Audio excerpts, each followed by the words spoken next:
The day is finally here. How does it make you feel? Oh, I'm ecstatic with all the wonderful Oklahomans that took the time to come all the way to Pearl Harbor, and what a beautiful day it's become. The rains have quit.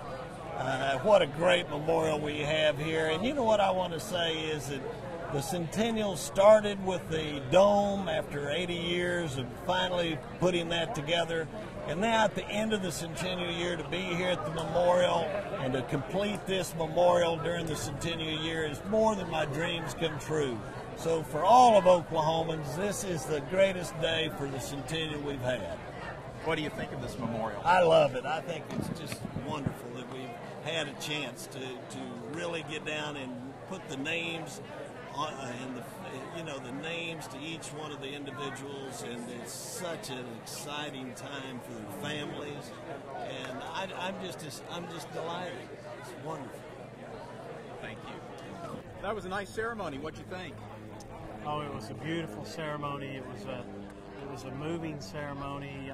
I think there were periods where there wasn't a dry eye in the house, but it's really a glorious day that after 66 years, we finally have a permanent and lasting memorial to, in particular, the 429 sailors and Marines that died on the USS Oklahoma on December 7th, 1941, but also really to all of the survivors and to all World War II veterans. This is just a great day. And what does it mean to have this happen in Oklahoma's centennial year? Well, I think it's extra special that we were able to complete this in our centennial year. You know, this project would not have happened without the compassion of Oklahomans. It was an Oklahoma-led initiative. It was Oklahoma dollars that made it happen. Oklahoma artisans and craftsmen put together the memorial.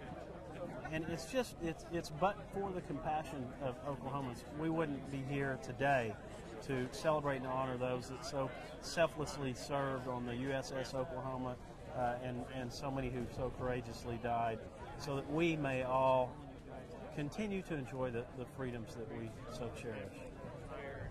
This is certainly a tribute to those men who served. It's also a tribute to the state of Oklahoma. They speak very highly of Oklahoma.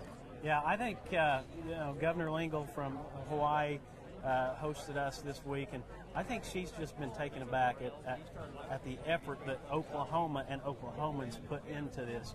They're happy to have it here in Hawaii, and I think they have a little bit of a hard time understanding why Oklahomans would do this all the way in Hawaii. But it's because we care about those who serve our country, and we're compassionate about that and passionate about it. It's a great day for Oklahoma. It's a testament to what a tremendous state Oklahoma is, but in particular what tremendous people live in Oklahoma. Very good. Work though, hasn't it? 7 years, and it's long overdue, as Tucker had told you, and we're glad we're here. We kept telling everyone from the beginning this year that we're going to have it. We had the groundbreaking last year, and this year is going to be the dedication, and we're on speed, on target. So that's what's important. Why is this memorial important? Well, it's our namesake battleship, second highest loss of life, no memorial. So it was time to correct an injustice to the state of Oklahoma and these sailors that are here today. Approximately 90 of them remain alive, and so we wanted a memorial that they could see before they all pass away. So that's why there was a sense of urgency.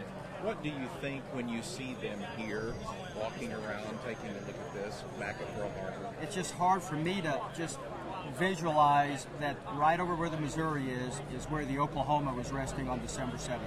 And to know that this is hollow ground, many of them probably walked over in this ground when they got out of the water.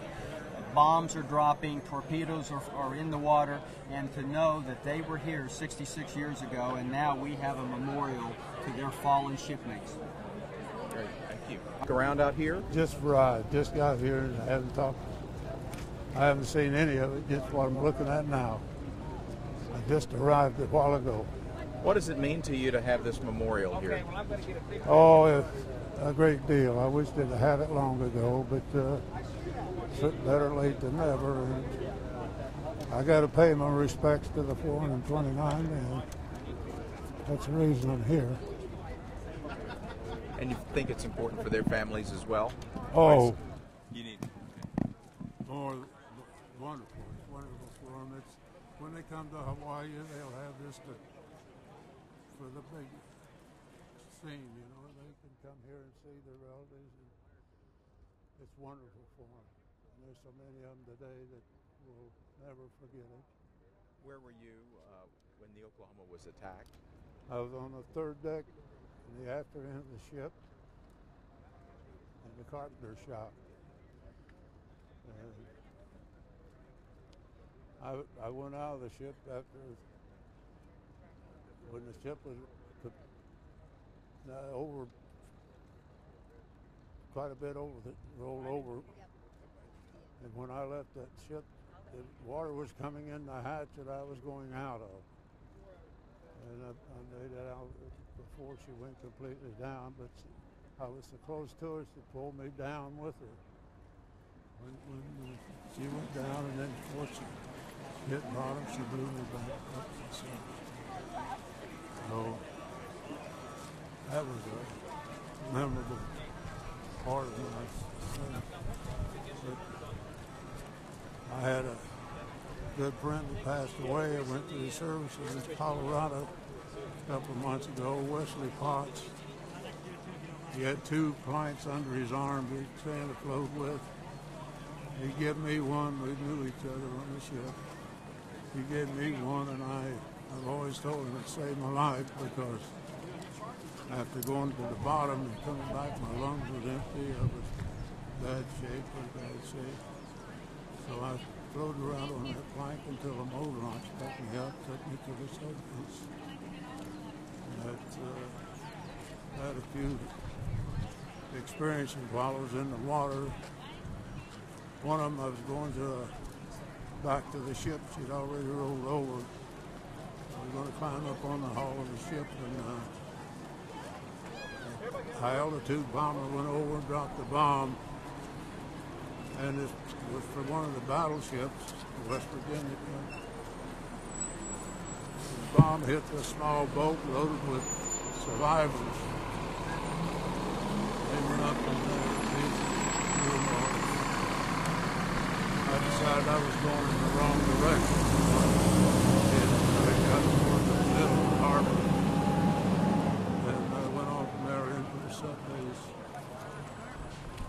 So that was pretty much my experience.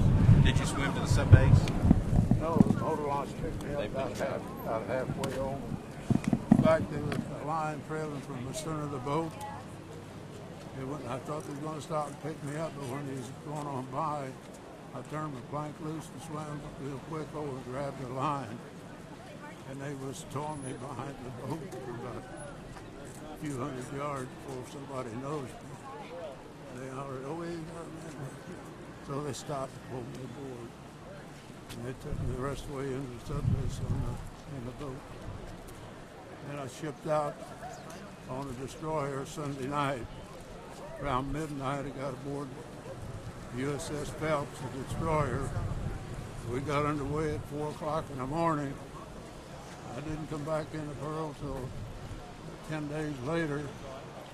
We was here 2 hours. Fuel, pick up provisions, and we were headed for the South Pacific. I was out there till April. We come back in April. What do you think about when you come here? Well, I just think about the many brave men that were sacrificed their own lives on there. Their names are there. You can hear survivors tell about. They couldn't get off the ship, but they were able to help somebody else. And they ended up in this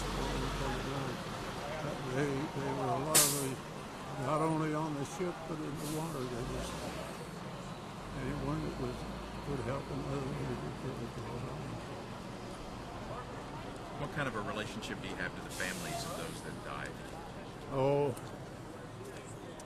I don't really have a lot of a relationship with them, but other than the fact that every once in a while one will come to our reunion or something like that, and we meet and talk, and we get together. And we talked about this same when they was starting to build it, you know, so the whole thing started.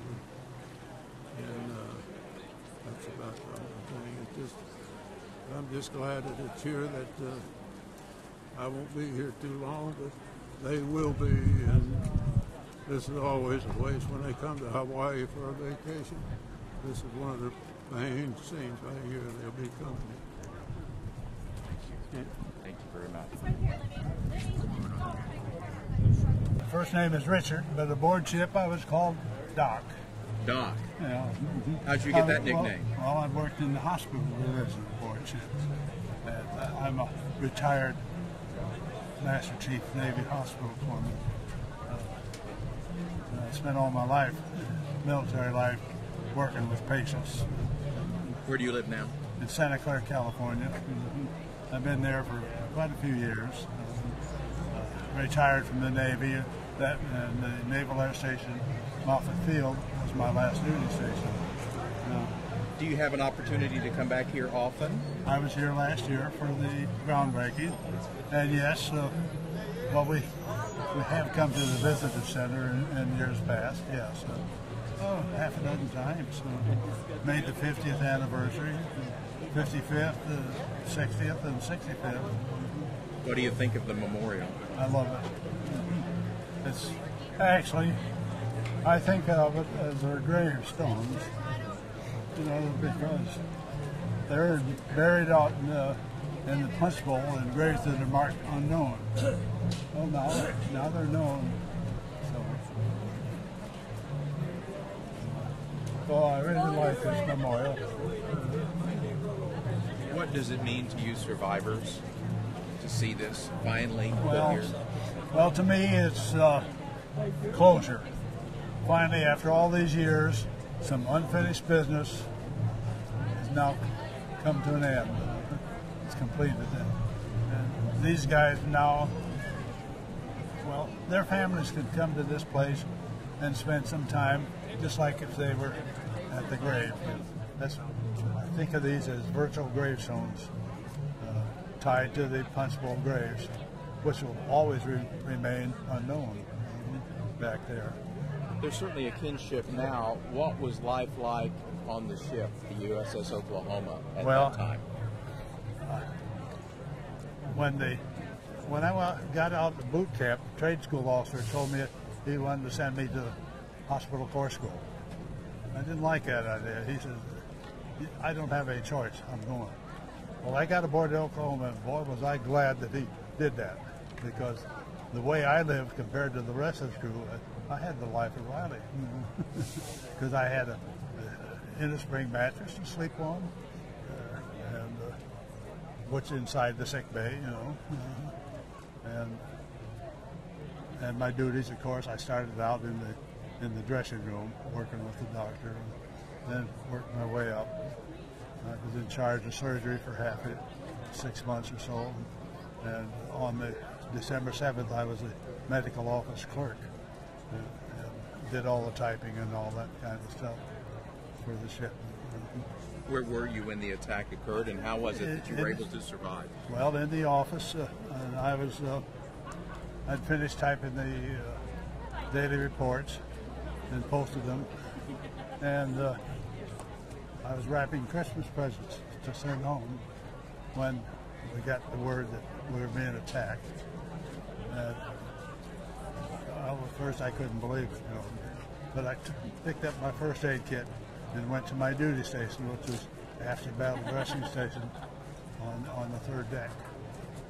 By the time I got there, the ship was already listing, and I knew something was wrong, because the ship was wide open for annual military inspection the next day, and that's what saved my life.